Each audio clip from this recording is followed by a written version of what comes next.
Baik. Assalamualaikum warahmatullahi wabarakatuh. Assalamualaikum warahmatullahi wabarakatuh.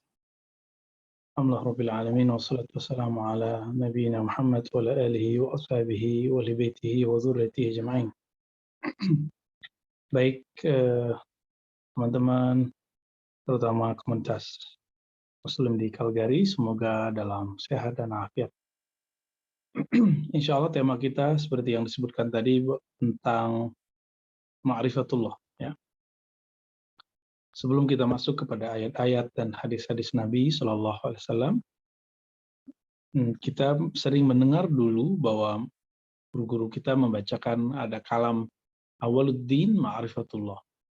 Awal agama adalah ma'rifatullah, mengenal Allah. Nah, bagaimana cara mengenal Allah? Nah, disinilah nanti perbedaan yang akan kita dapat tangkap di banyak ayat, ya. Jadi beda ayat nanti ayat-ayat itu menyebutkan tingkatan-tingkatan cara orang-orang untuk mengenal Allah Subhanahu wa taala. Karena manusia itu ada yang cara berpikirnya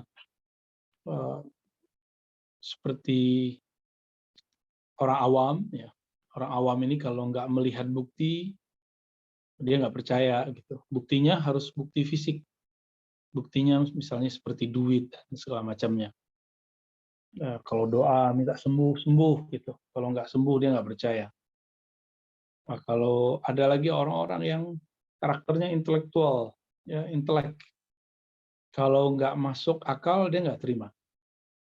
Nah, walaupun misalnya ada keajaiban itu tidak membuat logika intelektualnya hilang. Orang awam, meskipun dia sudah bergelar akademis yang tinggi, bisa jadi dia awam dalam bab agama. Maka orang-orang ini kadang-kadang mencari sesuatu yang sifatnya ajaib-ajaib. Maka hilanglah logika intelektualnya, bisa jadi. Ya. Dulu fenomena Kanjeng Dimas di Indonesia, itu kan ada tokoh intelektual muslim yang pernah kuliah di luar negeri juga yang mengikutinya gitu. Karena dia merasa saya melihat dengan mata kepala saya sendiri. Nah, kemudian ada yang dia bukan lagi sebatas intelektual tapi sudah masuk ke spiritual.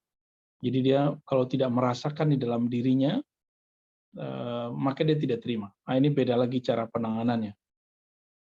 Tapi ada yang paling keren, paling hebat, dia tidak perlu bukti. Dia tidak perlu dalil-dalil seperti tadi. Dia nggak perlu pembuktian seperti tadi. Dia percaya tanpa syarat, dia cinta tanpa syarat. Nah, ini orang-orang ini yang disebut al-yaqin, orang-orang ahlul yaqin, al-muqinun. Baik. Nah, kelompok pertama, ya, kita bisa memahami mereka ini dengan istilah apa yang disebut di dalam keilmuan Islam dengan madarikul ulum, ya. Madarikul ulum, atau kalau bahasa kampusnya epistemologi. Epistemologi jadi bagaimana cara mengenal sesuatu. Kalau bahasa Arabnya kaifa tadri syai'an, bagaimana cara engkau mengetahui satu. How, bagaimana. Ya. Cara-cara ini ternyata dalam Al-Quran muncul. Ya. Kelompok pertama itu muncul dalam hadis Nabi Sallallahu Alaihi Wasallam. Nabi pernah bertemu orang Arab Badui, lalu orang Arab Badui ini nggak percaya Nabi Muhammad SAW kecuali melihat sesuatu yang ajaib. Maka Nabi mengatakan, wahai saudaraku, wahai sahabatku Badui, apakah engkau percaya kepadaku bahwa aku seorang Rasul? Maka aku akan panggilkan bagimu pohon kurma yang di sana, lalu dia datang kepada kita. Jadi dia butuh atraksi-atraksi seperti itu. Akhirnya si Arab Badui mengatakan, baik wahai Muhammad, jika engkau betul Rasulullah, maka coba panggilkan pohon itu. Maka pohon itu dipanggil Rasulullah dan pohon itu berjalan berpindah dari tempatnya semula ke hadapan orang Arab Badui. Baru dia kemudian percaya kepada Nabi. Tapi hal ini tidak kita dapatkan pada Abu Bakar, Umar, Utsman, Ali. Ya. Mereka tidak pernah minta bukti-bukti seperti tadi. Mereka nggak butuh keajaiban-keajaiban untuk percaya. Ya. Inilah yang dulu disebut oleh Imam Al-Ghazali dalam kitab Al-Munqidh min ad-Dhalal. Seandainya ada orang merubah kerikil menjadi mutiara dalam 1 detik, lalu dia mengatakan, berdasarkan ini, saksikanlah bahwa 1 kali 1 sama dengan 10. Maka kata Imam Ghazali, saya tidak akan pernah percaya. Karena yang saya lihat itu berbeda dengan hitungan yang dia maksud. Jadi tidak ada kaitan antara bukti ini, bukti berubahnya kerikil menjadi mutiara, dengan 1 tambah 1 atau 1 kali 1 jadi 10. Itu tidak berkaitan sama sekali. Nah, jadi Imam Ghazali sudah memisah. Memang bagi orang awam ini penting sekali. Di Indonesia dulu pernah ada anak kecil namanya Ponari, dia nggak tahu megang batu atau apa lalu menyembuhkan orang. Karena banyak orang menyaksikan itu, maka kemudian mereka percaya. Jadi dan itu kebanyakan kasusnya pada orang-orang awam. Ya, sayangnya ada yang sekolahnya lumayan tinggi juga, bahkan pesantren, bahkan juga ada yang umum, tapi kok percaya sama yang begitu. Nah, itu agak aneh. Agak aneh, berarti dia tidak merawat intelektualnya dengan baik. Ada yang unik di dalam Al-Quran, teman-teman. Allah membedakan antara ulama dan alim. Nah, kalau memungkinkan silakan ditampilkan surah Al-Ankabut ayat 43. Ya. Jadi Allah membedakan antara ulama dan alim. Apa perbedaan ulama dan alim? Nah, surah Al-Ankabut ayat 43 ya. Itu tentang alim. Adapun tentang ulama nanti surat Fatir ayat 28. Kalau memungkinkan silakan ditampilkan ya. Nah, dalam surah Al-Ankabut ada Allah membicarakan tentang Al-Ankabut, tentang perumpamaan rumah-rumah yang paling lemah itu rumahnya Ankabut, yaitu rumahnya laba-laba. Lalu 2 ayat setelah itu, inilah ayat 43. Bismillahirrahmanirrahim. Wa tilkal amsalu nadribuha linnas wa ma ya'qiluha illa al-alimun. Dan watilka, dan demikianlah al-amsal, perumpamaan nadribu, kami jadikan, kami ciptakan, kami buat, hanya kembali kepada perumpamaan, linnas, li bagi nas, manusia. Kalau kita ulang, demikianlah perumpamaan ini, perumpamaan itu kami ciptakan, kami buat untuk manusia. Jadi perumpamaan itu bagi manusia. Manusia yang mana? Di situ ada alif lamnya, linnas, disebutkan di lafaz setelahnya, wa ma yaqiluha, tiada yang dapat mengakalinya, memahaminya, illa, kecuali al-alimun, manusia yang alim. Alim boleh diartikan yang berilmu, ya. Oke, maka teman-teman, kalau kita baca ayat ini terlihat bahwa orang yang berakal itu diidentikan dengan alim. Jadi orang-orang yang mengaktifkan intelektual dia, maka dia disebut dengan orang yang alim. Ya. Orang yang alim itu akan mudah memahami sesuatu dengan analog, contoh-contoh, perumpamaan. Itulah yang menjadi dalil bagi mereka. Jadi orang alim ini ada pakai alif lam juga di situ menunjukkan kesempurnaan ilmu mereka. Itu bukan dalil, itu bukan nyebutin surat nomor sekian, itu namanya teks. Dalil itu bukti bahwa ini masuk akal itu gimana. Maka ada proses al-amsal yang dijadikan cara untuk memahami sesuatu yang akan dituju. Dan itu tidak mungkin ditangkap wa ma yaqiluha, tidak mungkin itu dapat dicerna kecuali oleh orang yang alim. Oleh karena itu para ulama kita membedakan antara dalil dan cara memahami dalil.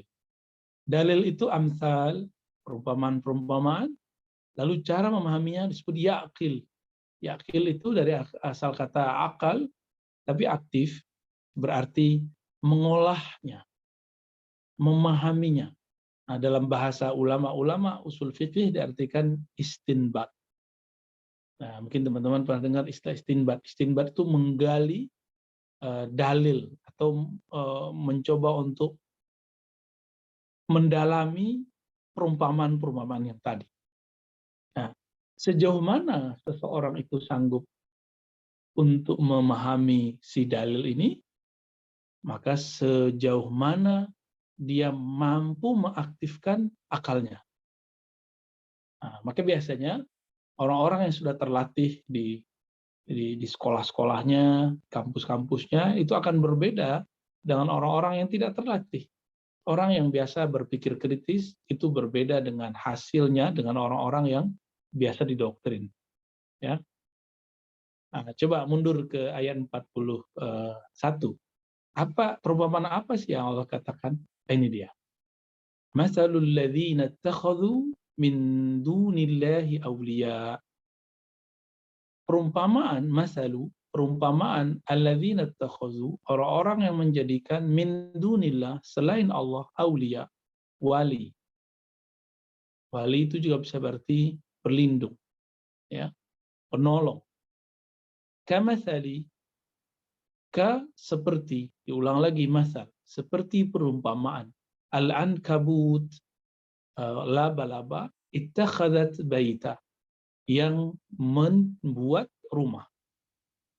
Ittakhaza juga berarti mengambil, kalau tapi diartikan di sini membuat. Wa inna auhanal buyut, dan sungguh rumah paling hina itu labaitul ankabut, sungguh rumah laba-laba. Lau kanu, seandainya mereka ya'lamun. Nah, mereka mengerti. Ya'lamun itu kata kerja daripada alimun, alim. Ya. Jadi orang-orang yang alim itu orang yang mengaktifkan akalnya dalam memahami dalil. Dalil di situ artinya perumpamaan-perumpamaan. Jadi Allah itu menjadikan dalil itu tidak hanya teks, tapi juga analog-analog yang terjadi di alam. Maka teman-teman mulai buka cara berpikir kita. Ini ayat sangat suci. Ayat ini tujuannya sangat mulia. Bahwa dalil bukan ketika engkau mengatakan ayat sekian, nomor surat sekian, ayat nomor sekian. Tapi ketika kita memandang kepada alam semesta, lalu kita bisa memahami bahwa alam itu adalah perumpamaan-perumpamaan terhadap sesuatu yang besar. Jika laba-laba saja dapat diperumpamakan, apalagi air hujan yang turun. Apalagi kalau di Calgary, di Kanada, ada berapa musim, Mas? 4 musim ya? Betul. Betul, ada 4. 4 musim. Wah, itu dahsyat sekali. Perumpamaannya akan lebih dahsyat. Kalau di kami, kita sekarang di kampung kan cuma 2 musim, Mas. Hujan dan hujan lagi. Oke. Ini dalil, disebut dalil itu dengan perumpamaan. Yang dapat mengolahnya cuma orang-orang yang alim, ya, orang-orang yang berilmu. Jadi tolong dibedakan antara ulama dan alim. Ini kita baru pada bab alim. Rumusnya sederhana, yang alim itu mereka mengaktifkan akalnya, akalnya digunakan untuk memahami dalil atau perumpamaan-perumpamaan. Ayat berikut surat Fatir ayat 28, yaitu kelompok yang disebut ulama. Silakan dicari.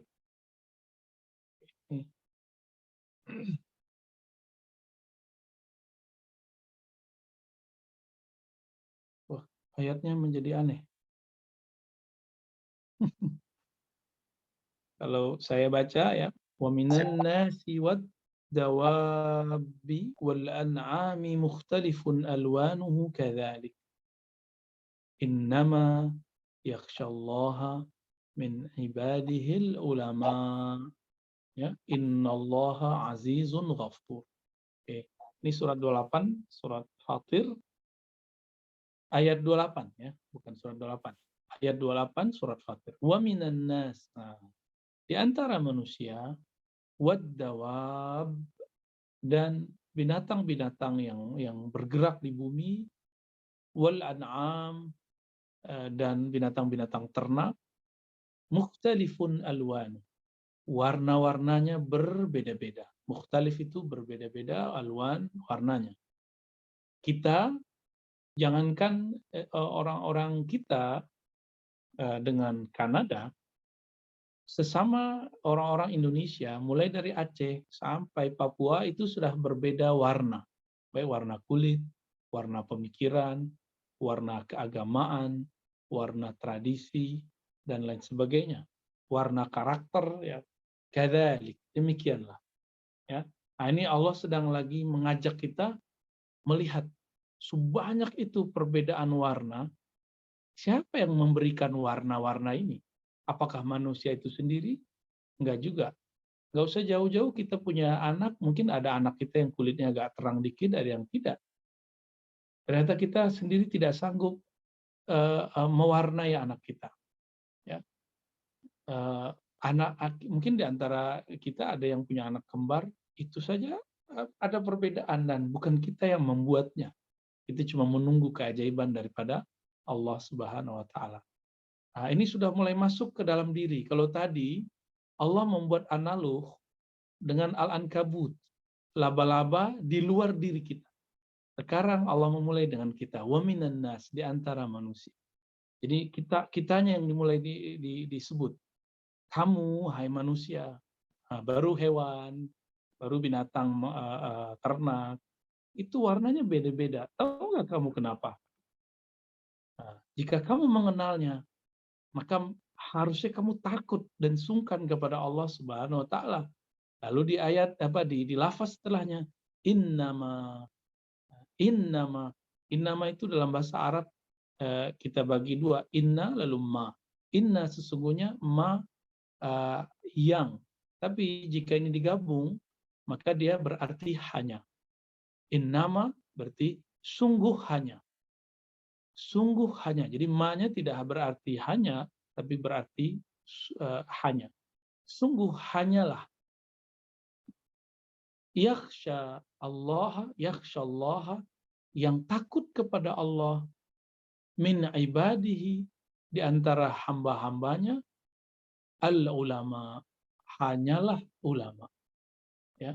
Orang-orang yang mempunyai pengetahuan terhadap Allah. Pengetahuan yang mana ini? Nah, ini sudah masuk ke dalam kolbu. Kalau tadi baru pada akal, sekarang sudah masuk ke ranah kolbu. Ini perbedaan alim dengan ulama.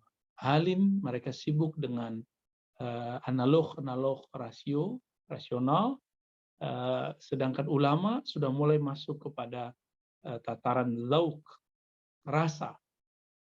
Nah, inilah cara mereka mengenal dirinya. Mereka membawakan sesuatu tidak dari luar, tapi mereka memahami Allah memulainya dari dirinya. Nah, orang-orang yang sudah mulai begini, maka mereka dapat gelar al-ulama. Nah, jadi ulama itu bukan yang berjenggot, berkopiah seperti saya, pakai baju koko, itu bukan ulama. Itu orang pakai baju ya Islami ala Melayu aja ya. Ulama bukan itu. Ulama orang-orang yang takut kepada Allah. Ini lagi rame berita di negeri kita bahwa ulama ditangkap. Saya lihat ada orang-orang yang tidak mengerti persoalan lalu ikut berkomentar. Yang lucunya yang berkomentarnya adalah Ahlus Sunnah wal Jamaah yang akidahnya sudah sama dengan akidah kita, tapi dia nggak ngerti persoalan. Bahwa orang yang ditangkap itu adalah orang-orang yang secara teologis mereka bukanlah akidah Ahlus Sunnah wal Jamaah, walaupun mereka mengaku Ahlus Sunnah. Mereka menggunakan teologi yang tiga, uluhiyah, rububiyah, asma wa sifat, bahkan tauhid hukmiyah, dan itu berbeda dengan akidah Ahlus Sunnah yang diriwayatkan oleh Imam Asy'ari dan Maturidi. Yang anehnya kok orang-orang ini malah membela kelompok itu, kelompok yang bagi saya boleh saya sebut kelompok mutasyaddid yang lumayan ekstrim ya. Saya tidak pro dengan polisi atau siapa, tapi kok dia membela sesuatu yang dia nggak ngerti siapa yang dia bela. gitu. Nah, orang yang sebenarnya membid'ahkan amalan dia kok bela gitu. Nah, yang membela ini suka maulidan, suka belajar sifat 20, bermazhab, tawasulan, kok membela yang mensyirikkan tawasulannya di dia. Ini bagi saya berarti yang level 1 yang tadi itu dia sudah nggak dapat. Wa ma yaqiluha illal alimun, ya, tidaklah dapat memahaminya kecuali orang yang alim. Di level alim pun tidak masuk, apalagi ulama. Ikut-ikutan aja, iyattabi'una illa dzan, ya. Mereka hanya mengikuti dzan, prasangka. Nah, berbeda dengan ini, wa minan nasi wad dawabi wal an'ami mukhtalifun alwanu kadzalik innama yakhsyallaha min ibadihi ulama. Dimulai dari dirinya, lalu sekitarnya. Jadi orang-orang yang disebut ulama itu manusia yang sangat dinamis, harmonis. Jadi dia itu nggak kesepian. Dia melihat dirinya, bukan orang di luarnya dulu. Dirinya dulu, baru sekitarnya.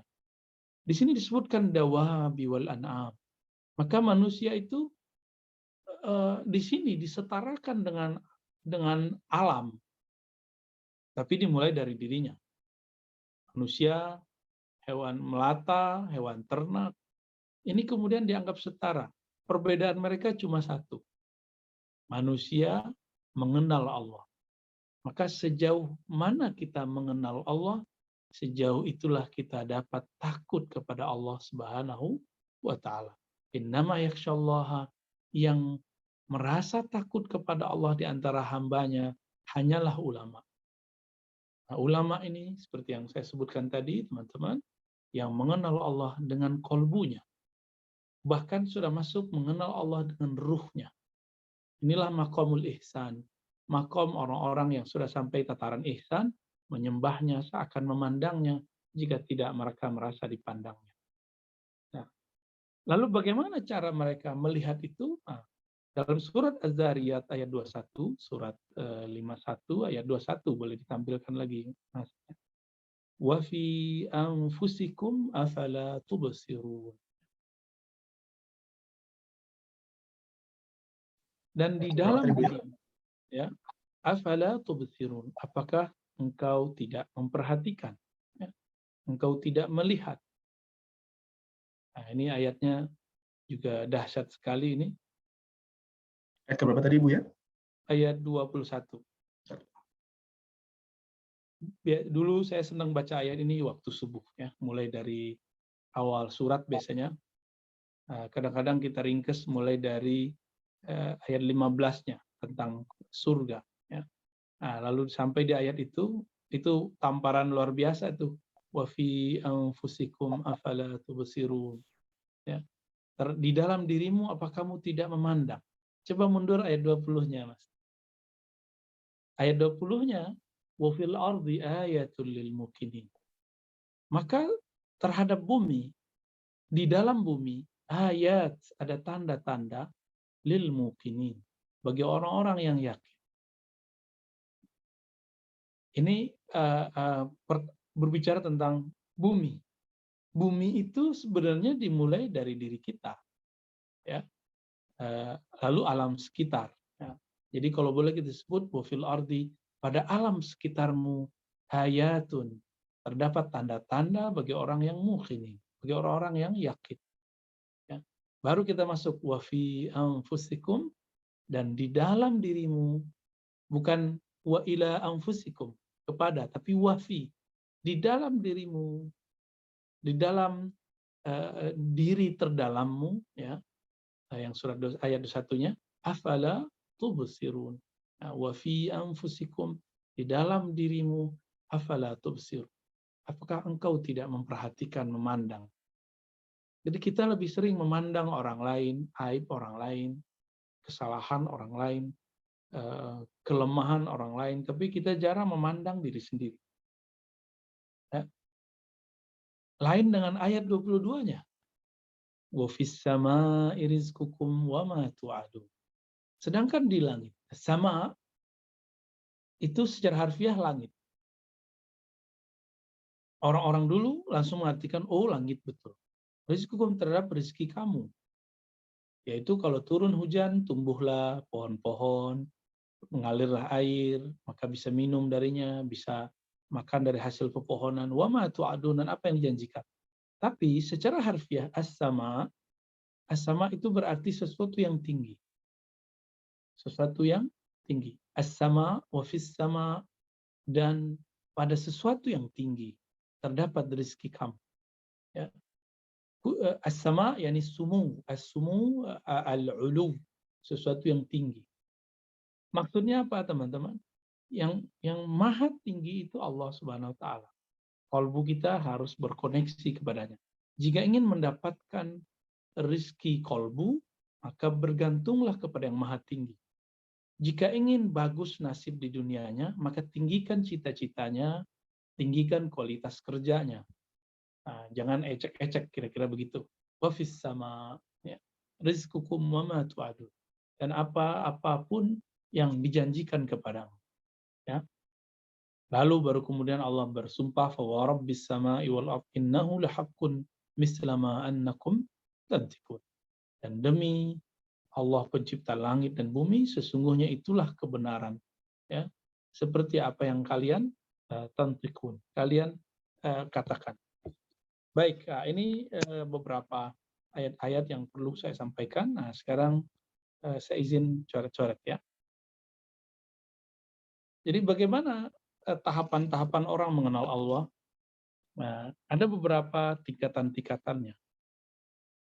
Ada tingkatan, jadi kita sebut ma'rifatullah. Cara orang bermakrifat, mengenal. Ya. Bagaimana cara orang mengenal Allah? Nah, ini tergantung kualitas dirinya. Berdasarkan kualitas itu, sejauh itulah dia mampu membaca Allah Subhanahu wa taala. Yang paling rendah ya, itu awam. Orang awam dia butuh dalil. Dalil itu empirik. Apa arti empirik? Sesuatu yang sifatnya fisik. Jadi kalau baca surat Waqiah, duitnya banyak, dia percaya pada Allah. Dia percaya pada surat Waqiah. Kalau tidak, dia mulai meragukan, bahkan meragukan surah Al-Waqiah itu sendiri. Ya. Kalau minta doa ke kiai supaya rezeki lancar, lalu rezeki lancar, maka dia percaya kepada karomat kiai. Kalau enggak, maka dia tinggalkan kiai itu. Ada level kedua, khawas. Level khawas. Level yang spesial.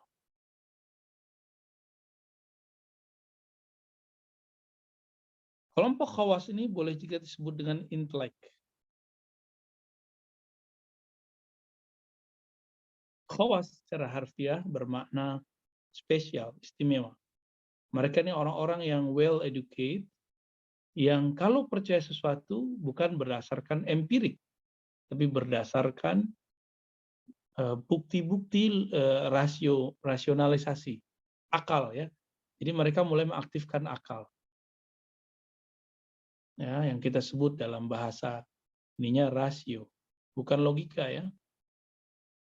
Akal. Jadi berdasarkan akal maka mereka percaya.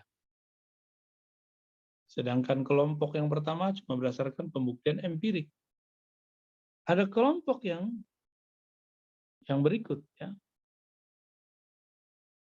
Nah, ini sudah mulai dahsyat yang berikut ini.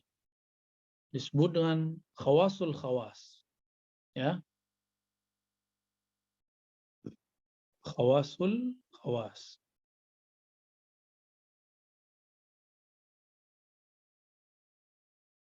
Al-khawas.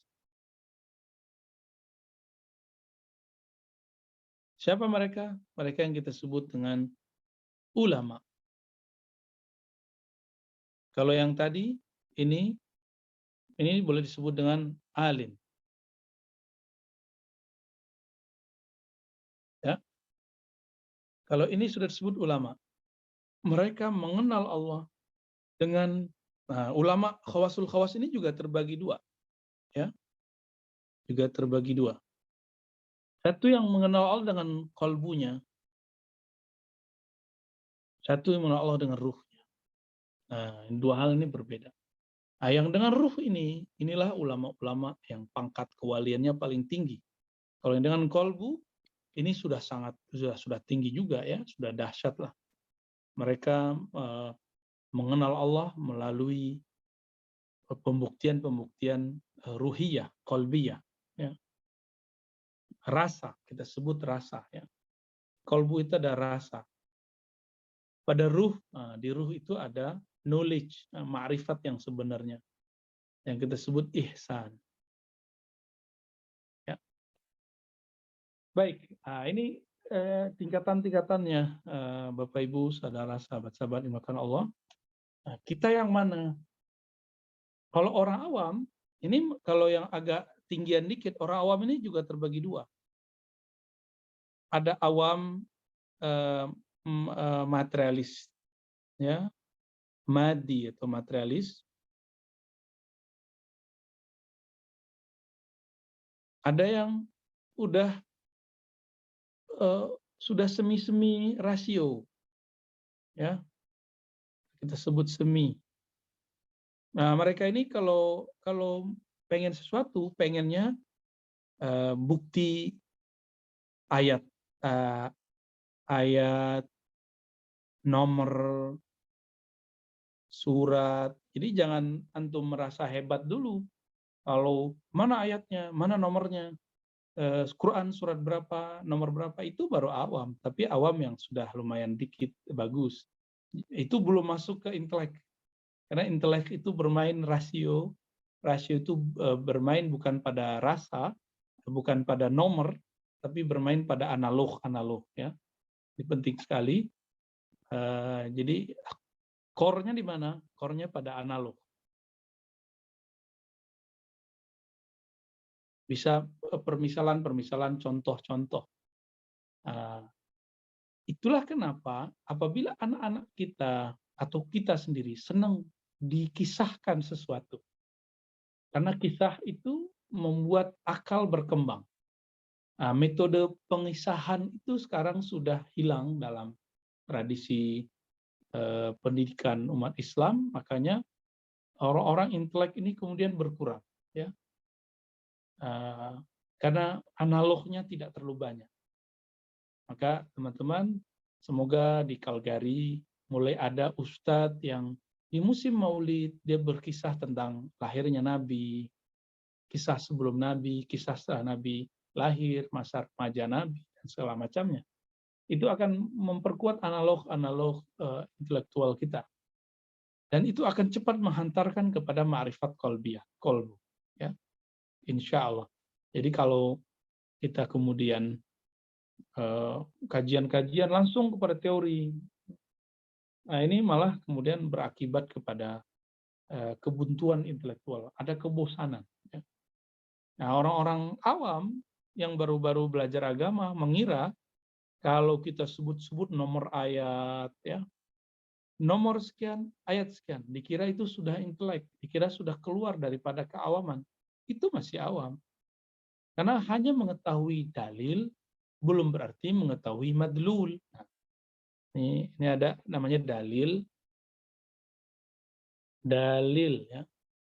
Ininya apa? Arabnya gini. Sinyalnya bagus di belakang. Saya Ad-dalil. mau bakar itu roti. Ada dalil itu artinya petunjuk. Ya, dalil itu berarti petunjuk.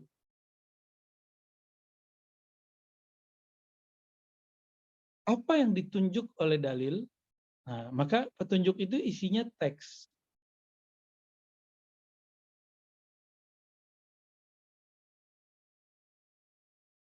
Teks itu isinya nomor surat, ya, nomor ayat. Tapi inti dari yang dimaksud bukan di situ. Nah, apa isinya? isinya itu yang disebut bahasa Arabnya madlul. Nah, madlul ya, yang didalilkan. Kalau ada kita lihat peta, misalnya peta Pulau Sumatera misalnya. Anggap saja ini pulaunya benar ya. Nah, misalnya buat begini, kita tulis nih Medan. Medan. Ini loh Medan. Nah, itu namanya saya sedang menunjukkan dalil. Lalu saya beli tiket dan berangkat ke Medan. Baru namanya mengetahui madlulnya. Kebanyakan orang dengan mengetahui peta dikira dia sudah sampai kepada isi dalil. Belum. Mengetahui Medan, petanya, arahnya di mana, dia di samping Malaysia, dia di bawah Aceh, di atas Riau, bertetanggaan dengan Sumatera Barat, dan segala macam itu namanya dalil, petunjuk. Kita pegang-pegang nih medannya, tulisannya kita pegang-pegang, kita sebut-sebut, belum nyampe juga. Untuk sampai ke sana, kita harus pergi ke sana. Nah, orang kalau sudah tahu peta, itu baru orang awam. Ya, orang awam juga ngerti.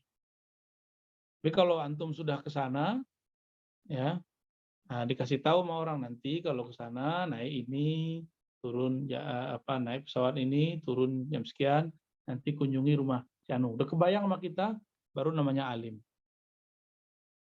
Ya. Sampai di sana baru ulama. Jadi kita udah ngerasain sebenarnya gimana. Nah, itu bedanya ya. Baik, lebih kurang itu pengantar kita dalam bermakrifat. Jadi ini baru awal, kita mau mulai dari mana. Nah, itu sebenarnya kita harus memulainya dari awam, tentu dari empirik. Maka dari tadi saya memulai dengan menyebutkan nomor ayat, menyebutkan surat, lalu kita mulai kepada pemetaan seperti ini. Kita mulai coba buat analog, ya. Syukur-syukur pemetaan ini nanti sudah membuat kita mulai paham, loh aku di mana, aku di bagian mana. Kira-kira begitu. Ini baru pengantar, teman-teman. Insya Allah nanti berkembang bagaimana cara kita mengenal Allah Subhanahu wa Ta'ala. Ya, wallahu a'lam bishawab. Ya, saya kembalikan. Pak Heron, terima kasih Buya Razid untuk materinya pagi hari ini. Kami juga dari pengajian Kalkirim, terima kasih kesediaan Buya untuk kembali mengisi kajian kami. Sekedar informasi untuk jamaah sekalian, insya Allah nanti untuk beberapa pertemuan ke depan, Buya Razid akan mengisi kajian kita. Detailnya atau topiknya nanti bisa akan kita announce di Facebook dan di Instagram pengajian Kalkirim, insya Allah. Kalau boleh, Buya, saya minta waktu untuk mungkin ada jamaah yang ingin bertanya. Kalau boleh kita terima beberapa, minta izin. Ya, silakan. Maksimalkan yang dari Calgary ya. Ya, insya Allah. Saya lihat banyak yang sudah bergabung sama kita dari Zoom dan YouTube juga. Silahkan kalau ada bapak ibu yang ingin bertanya, akan kita coba pantau dari sini. Bisa melalui chat, bisa langsung unmute juga, silahkan. Kalau ada yang ingin bertanya, silahkan.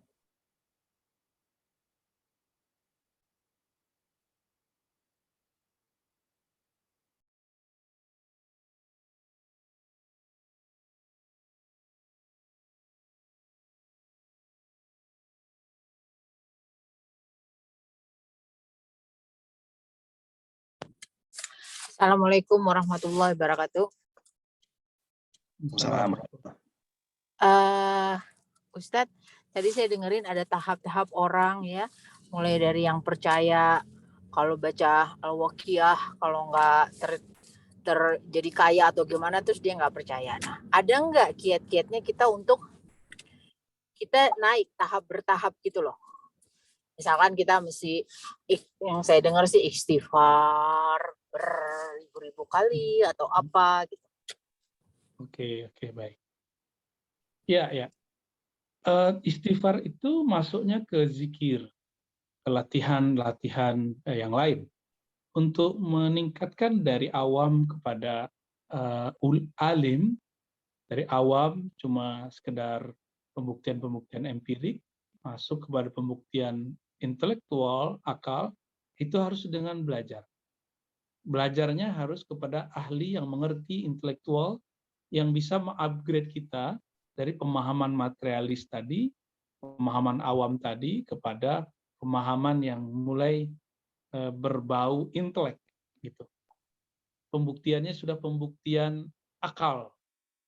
Dalilnya bukan lagi dalil nomor, tapi sudah mulai analog. Sehingga pemahamannya bukan lagi pemahaman taklidiyah. Apa kata guruku, makna ayat ini, enggak. Sekarang dia sendiri yang menemukan maknanya. Kira-kira begitu. Jadi bukan dengan istighfar, bukan dengan zikir, bukan tahajud. Oleh karena itu, ada orang tahajud, ada orang zikir, tapi dia tidak mengalami kecerdasan ruhani. Kenapa? Karena dia tidak belajar. Maka ini caranya cuma dengan belajar. Hanya dengan belajar. Ya. Tidak ada cara lain.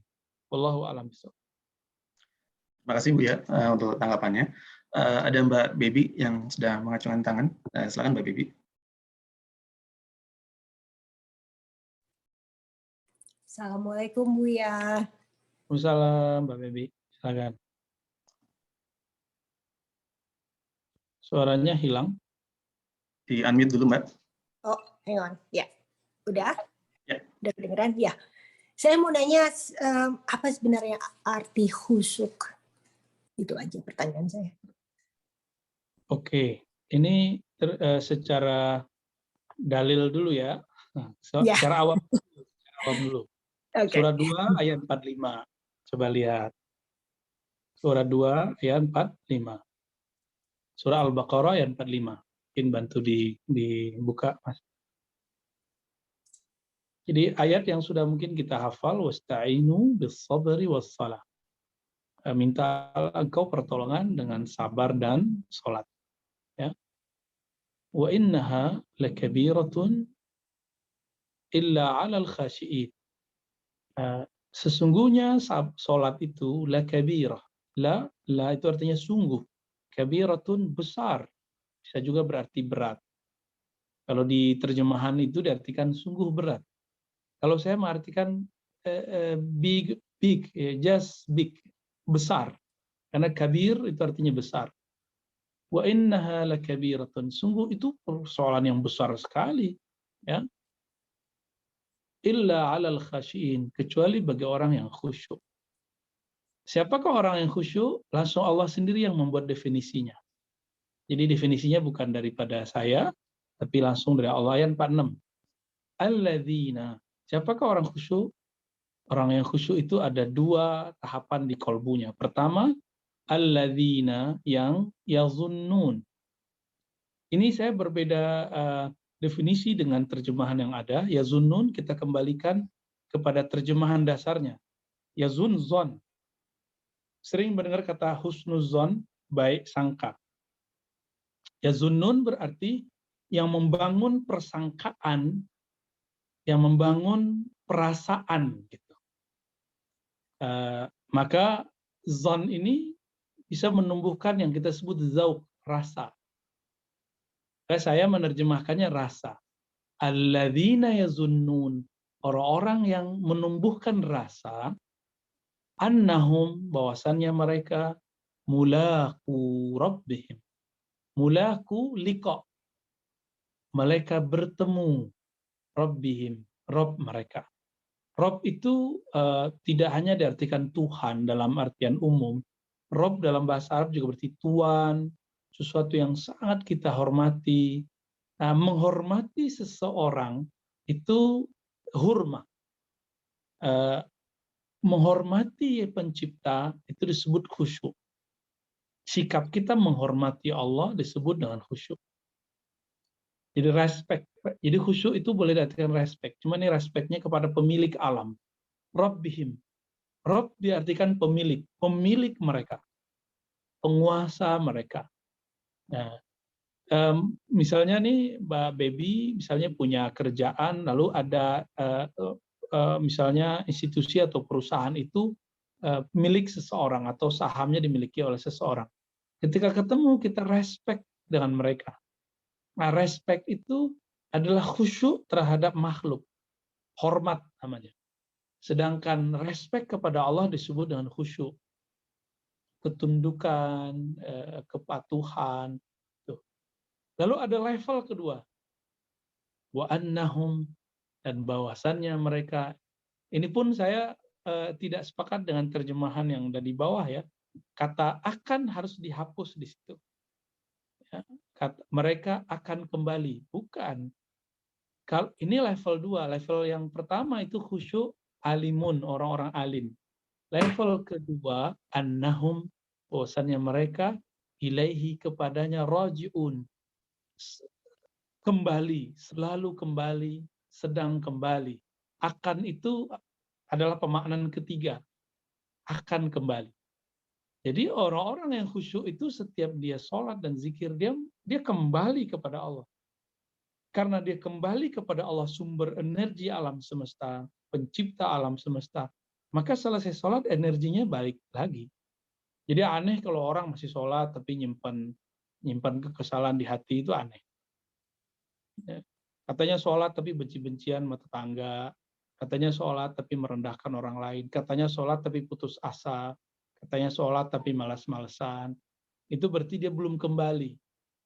Kita kalau suntuk di perantauan, kita pulang kampung untuk menyegarkan pikiran. Atau kita mencari wilayah yang mirip-mirip sama kampung kita. Kalau kampung kita bergunung-gunung, berbukit-bukit, bersawah-sawah, kita cari daerah yang tempatnya ada gunungnya, ada sawahnya, dan segala macamnya. Kalau kampung kita ada lautnya, kita cari tepi pantai. Nginap di sana semalam, 2 malam, sekedar untuk menyegarkan. Nah, kembali. Dengan apa kembali? Kembalinya dengan ruh dan kolbu. Jadi itu 2 hal yang berbeda. Kalau dengan kolbu dia merasa dipandang oleh Allah dan itu menyegarkan sekali. Kalau dia sudah mengenal ruhnya, dia akan kembali kepada yang meniupkan ruhnya. Dan itulah kehebatan, kedahsyatan energi yang mereka dapat selesai mereka sholat. Maka Nabi SAW kalau ada orang panik, ada orang ragu, bimbang, lalu intelektual, spiritualnya bermasalah, Nabi mengatakan sholli raka'atain, sholatlah 2 rakaat. Ada sahabat panik, sendalnya putus. Nabi sederhana, udah kamu tenang-tenang, sholat 2 rakaat. Bangun rasa bertemu Allah, bertemu pemilik dirimu, yang mengatur sendalmu juga, gitu, yang mengatur rezekimu, baru kemudian kamu pikirkan bagaimana caranya. Tapi ada karakter yang lain. Annahum ilaihi rajiun. Mereka setiap sholat merasa dirinya kembali kepada Allah Subhanahu wa Ta'ala. Nah, ini definisi khusyuk, Mbak Baby ya. Allahu a'lam bishawab. Terima kasih. Terima Terima kasih. kasih Buya. Terima kasih Buya, terima kasih Mbak Bibi untuk tanggapan dan dari pertanyaannya tadi. Saya akan bacakan ada beberapa pertanyaan yang masuk dari chat, Buya, mohon izin. Ada pertanyaan ini tipe dari Mbak TDD ya, saya izin bacakan. Assalamualaikum Buya, mohon kami di Calgary ini diijazahkan sholawat ahad. Terima kasih. Oke. Sholawat ahadiyah adalah sholawat yang berisikan ma'rifatullah, yang masuk sebenarnya ke ranah kolbiyah dan ruhiyah, ya, ke bab khawasul khawas sebenarnya. Tapi saya boleh ijazahkan, silakan diamalkan, barangkali Allah akan menumbuhkan ke dalam diri kita ma'rifatnya. Ya. Amin. Ya, fa'ajaztukum, saya ijazahkan. Siapapun yang ikut, yang hadir, yang join, untuk mengamalkannya. Cara membacanya mulai dari syahadat, syahadu an la ilaha illallah, syahadu anna Muhammadar Rasulullah, lalu katakan Allahumma ya ahad, salli ala Ahmad, wahai yang maha ahad, hembuskanlah rahmat kasih sayangmu kepada Ahmad, ya, Sayyidina Ahmad, Ahmad Ruhullah. Lalu Allahumma ya ahad, wahai yang ahad, yang wahid, salli ala Muhammad, hembuskanlah, sampaikanlah salam rindu kami, cinta kami, rahmat engkau kepada ruh Nabi Muhammad sallallahu alaihi wasallam. Lalu kemudian kepada Al-Imam Al-Mahdi. Kenapa kita tambahkan Al-Mahdi sekarang? Karena di akhir zaman, jika syariat telah sempurna, maka kesempurnaan syariat itu nanti akan terulang kembali penerapannya di zaman Al-Imam Al-Mahdi. Ya, dan itu Allah sengaja buat skenario secret, rahasia, sehingga banyak orang mencari-cari. Ada orang yang tidak sabar, kemudian dia ngaku-ngaku jadi Al-Mahdi. Ada yang kemudian ngotot buat tentara Al-Mahdi sebelum saatnya. Dan semuanya itu menjadi pelajaran hebat bagi kita. Nah, silakan diamalkan. Semoga ini nanti menumbuhkan nur dalam diri. Jika dia keluar kita, jika dia muncul, kita bisa mengenalinya dengan baik. Amin ya rabbal alamin. Terima kasih Bu ya untuk ijazahnya tadi dan tanggapannya. Sekali lagi saya mohon maaf kepada jamaah, banyak sekali yang masuk pertanyaannya, tapi kita coba mendahulukan yang ada di Kanada dulu ya, karena kesempatan terbatas. Ada pertanyaan titipan dari teman-teman kita di Montreal, Bu ya. Saya mau izin bacakan. Assalamualaikum Bu ya, ada ungkapan man arofa nafsahu arofa robbahu. Mohon dijelaskan lagi maksud dari pernyataan di atas, dan nafs di sini dipahami sebagai apa sehingga mengetahui nafs itu bisa untuk mengetahui Tuhan. Jazakallahu khairan. Baik, ini saya tulis ya, mana arafa nafsahu faqad arafa rabbahu. Ini teks Arabnya. Man arafa. Bentar. Nafsahu arafa rabbahu.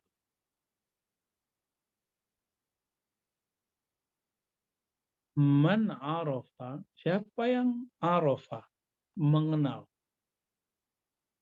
Nafsahu arafa rabbahu. Arafa ini lebih dalam daripada alima. Arafa ini orangnya disebut dengan arif. Mereka lah yang disebut dengan ulama. Arif, orang yang mengenal. Mereka disebut di Quran ulama. Ya. Kalau alima, orangnya disebut alim, orangnya disebut alimun. Ya. Ini perbedaannya. Alim itu tahu. Kalau arafa itu kenal. Misalnya gini, saya tahu Montreal, bahwa itu ada di negara Kanada. Saya tahu bahwa itu ada di Amerika bagian utara. Tapi saya belum ke sana. Saya belum ke sana berarti saya belum kenal, baru tahu. Ini bedanya. Ya. Teman-teman mungkin mengetahui presiden yang ada di Kanada sekarang.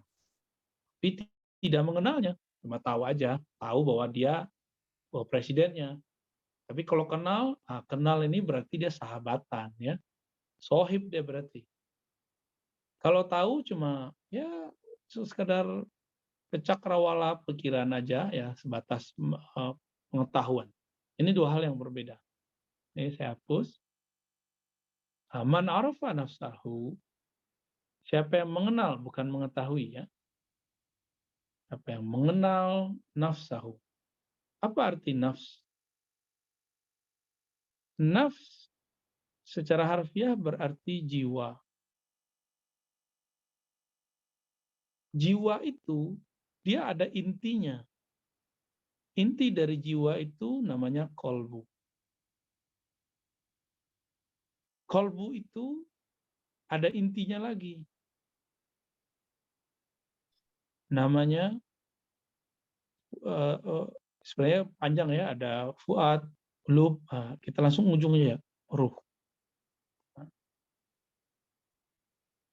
Kalau kita buat ilustrasi, kita buat lingkaran begini, ini namanya nafs. Ini lingkaran nafs. Bagian terdalam lapisan kedua ini namanya kolbu. Inti dari kolbu itu namanya ruh. Nah, berarti nafs itu adalah energi ruh yang terzahirkan. Itu yang disebut nafs jiwa. Kalau ruhnya pergi, jiwanya mati. Berarti jiwa itu sebenarnya sangat berkoneksi dengan ruh. Bedanya apa? Nafs itu adalah zahirnya ruh. Qalbu itu batinnya ruh. Nah, intinya ruh, nah, kita sebut juga namanya sir, ya, rahasia. Seperti itu. Ada rahasia-rahasia Allah di situ. Karena Allah menghembuskan asrar-asrarnya, rahasia-rahasianya di dalam ruh itu. Nah, kalau kita mengenal sir ini rahasia secret, ya, yang berisikan message sebenarnya, ada risalah, ada pesan Allah di situ. Kalau kita mengerti bahasa ruh, bahwa ruh ini ditiupkan Allah dan Allah saat menitipkan pesan di dalamnya. Arafa rabbahu, baru dia kenal kepada Allah. Arafa, baru dia kenal kepada Robnya, Tuannya, Penciptanya, Tuan sejatinya. Siapa Tuan sejati kita? Pemilik sejati kita adalah Allah. Bahwa nafs ini bisa bergerak itu karena ada instruksi dari kolbu. Kolbu itu bisa berkekuatan karena ada pancaran dari ruh. Kira-kira begitu. Kalau kita mengerti, misalnya gini, kayak main game dunia ini kan disebutkan game. Nah, diturunkanlah nafs ini sebagai lakon pemain di game yang bernama dunia. Jadi bagi saya, game terbesar itu bukan mainan-mainan yang dipakai anak-anak kita itu. Tapi game terbesar itu yang disebutkan di Quran. Innamal hayatud dunya la'ibun wa lahwun. Yang kita pernah bahas sebelumnya. Itulah dunia.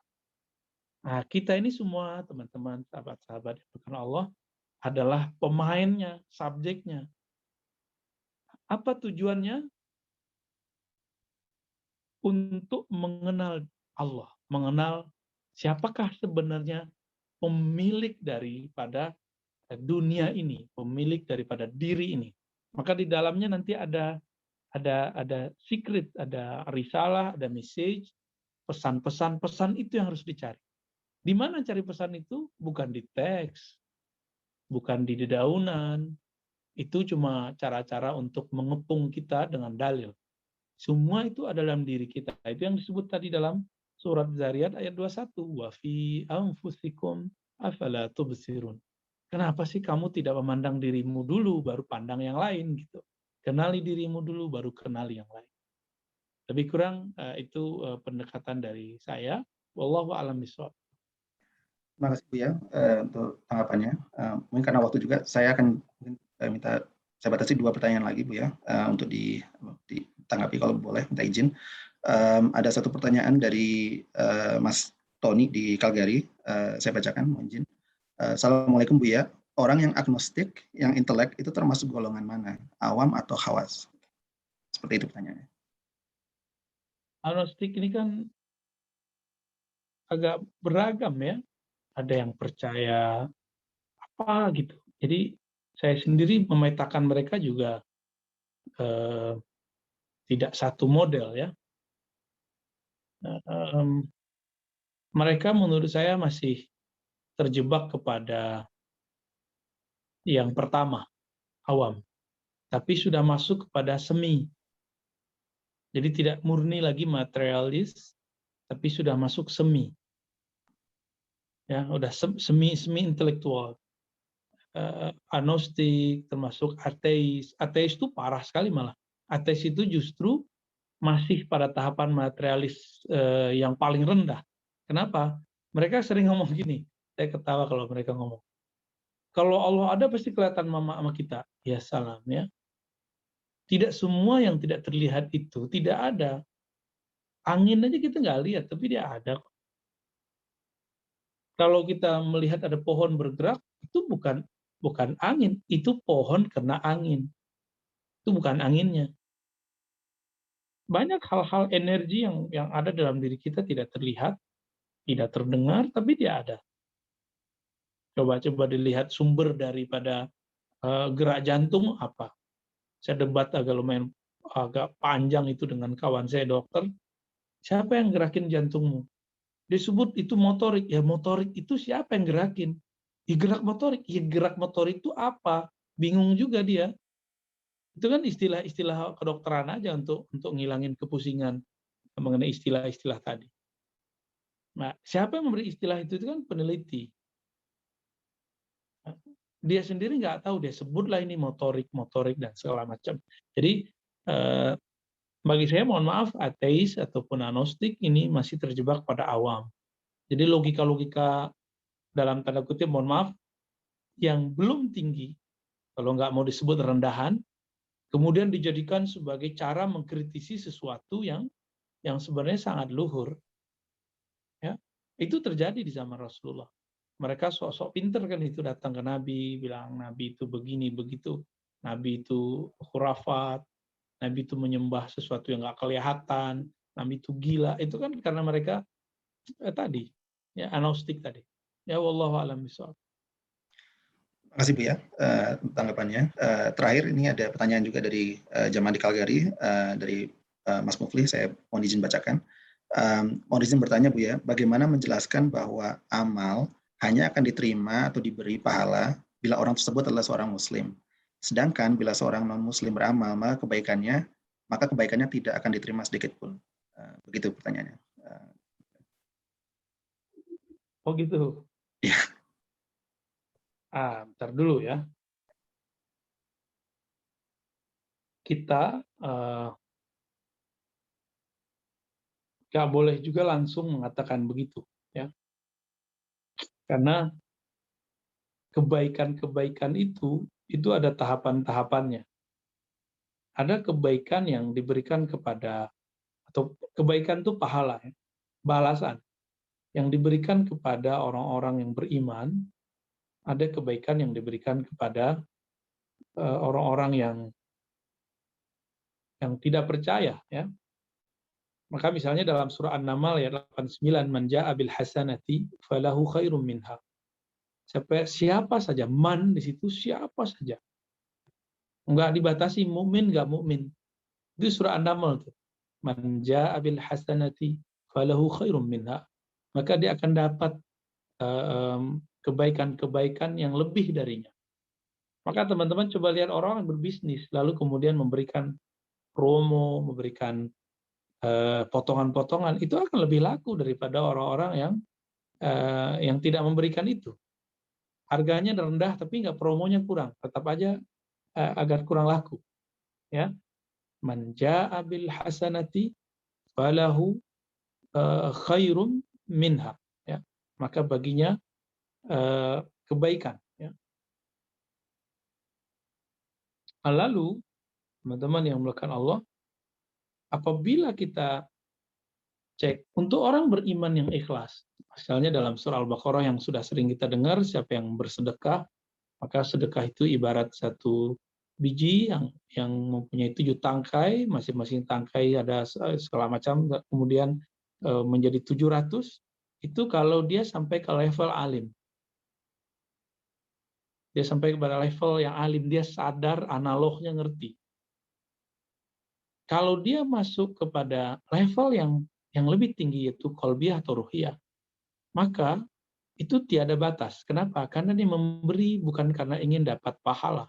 Dia memberi karena cinta, tanpa syarat.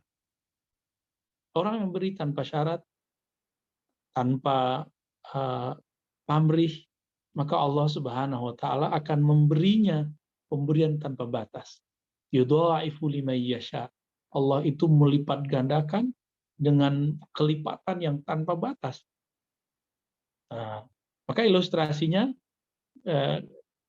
tanda tanpa batas itu kan itu semuanya dikalikan 0. 0 kan diri kita, hilangkan semua syarat-syarat, kehendak-kehendak, keinginan-keinginan, maka keikhlasan itu akan menghantarkan kepada keberkahan yang unlimited, pahala yang unlimited. Pahala yang hakiki adalah kalau kita diterima oleh Allah. Bukan kalau sedekah 1 juta dibalas 700 juta, itu mah biasa.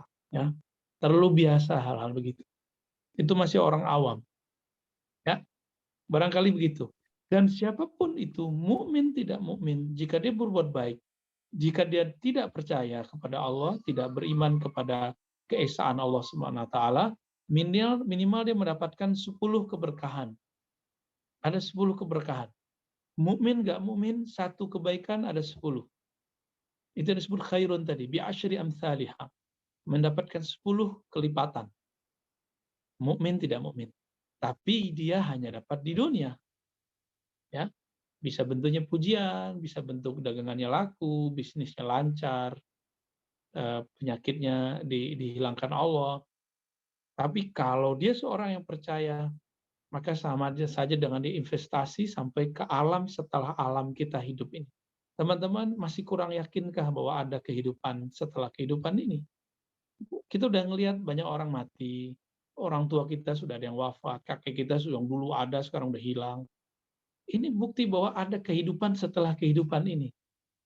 Kehidupan itu bukanlah kehidupan fisik, tapi dia kehidupan ruhiyah. Maka investasilah untuk ruh yang dia berbuat tanpa syarat, tanpa pamrih, tanpa tujuan yang aneh-aneh. Kira-kira begitu ya, wallahu a'lam bishawab. Terima kasih Buya, jazakallahu khairan katsiran, sudah berbagi ilmu sekali lagi bersama kita, sudah meluangkan waktu bersama kita. Terima kasih sekali lagi sudah bergabung bersama kita.